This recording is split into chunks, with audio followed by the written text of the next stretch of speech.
یہ آگے ہے اجتماع ساکنین۔ اجتماع ساکنین کا مطلب ہے دو ساکنوں کا جمع ہونا، ٹھیک ہے۔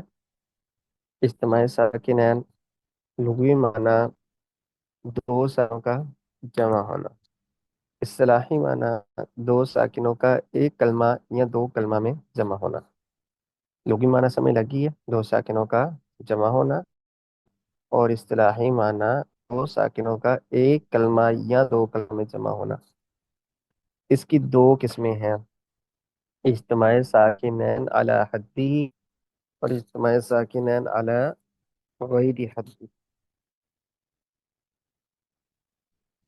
یہ دو قسمیں ہیں اجتماع ساکنین کی، اجتماع ساکنین علی حدی، اجتماع ساکنین علی غیر حدی، غیر حدی ہے جی۔ ٹھیک ہے۔ جی اجتماع ساکنین علی حدی، اس کی تعریف کیا ہے؟ اجتماع ساکنین دو ساکن ایک کلمہ میں اس طرح جمع ہوں گے کہ ان میں تغیر تبدل نہ کیا جا سکے یا نہ کیا جائے، ٹھیک ہے۔ تعریف کیا ہے؟ دو ساکن ایک کلمہ میں اس طرح جمع ہوں کہ ان میں کسی قسم کا تغیر تبدل نہ کیا جائے۔ اجتماع ان کی اجمالی دو قسمیں بنتی ہیں، ٹھیک ہے، ان کی اجمالی دو قسمیں بنتی ہیں۔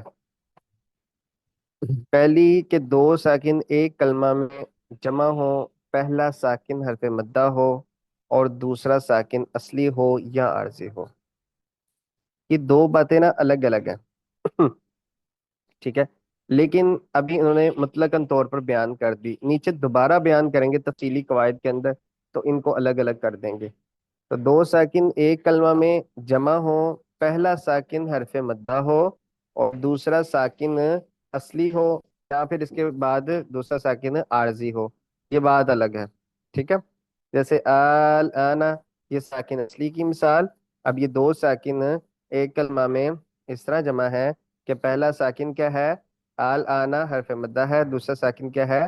اصلی ہے آل آنا میں۔ اور اسی طرح ہی الرحیم کے اندر دو ساکن ایک کلمہ میں جمع ہے، ایک یا اور ایک دوسرا میم، تو اس میں کیا ہے؟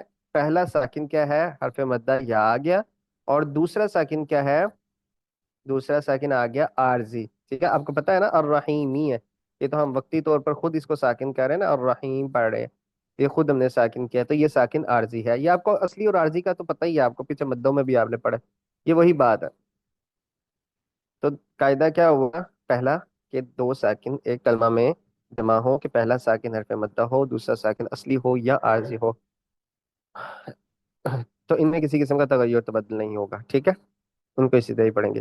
اب دوسری قسم ہے اس کی، دو ساکن ایک کلمہ میں جمع ہو، پہلا ساکن غیر مدہ ہو اور دوسرا ساکن عارضی ہو، یہ عارضی ہی ہوتا ہے، ٹھیک ہے، اصلی نہیں ہوتا۔ تو پہلا ساکن، دو ساکن ایک کلمہ میں جمع ہو، پہلا ساکن غیر مدہ ہو اور دوسرا ساکن عارضی ہو، جیسے الفجر، القدر۔ اب اس میں دو ساکن دیکھیں، عارضی ہے، اب والفجری ہے نا، تو ہم پڑھتے ہیں الفجر، تو یہ الفجر جو ہے نا، یہ جو ساکن کیا ہے آخر میں؟ عارضی ہے، لیکن اس سے پہلے والا جو ساکن ہے نا، جو جیم آ رہا ہے اور القدر میں دا آ رہا ہے پہلا ساکن، تو پہلا ساکن غیر مدہ ہے، یہ کیا ہے؟ غیر مدہ ہے۔ تو پہلا ساکن غیر مدہ ہو اور دوسرا ساکن عارضی ہو۔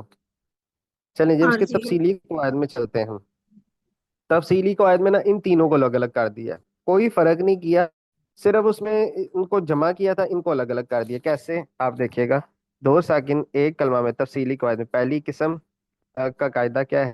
دو ساکن ایک کلمہ میں اس طرح جمع ہو کہ پہلا ساکن حرف مدہ ہو، دوسرا ساکن اصلی ہو، تو دونوں ساکنوں کو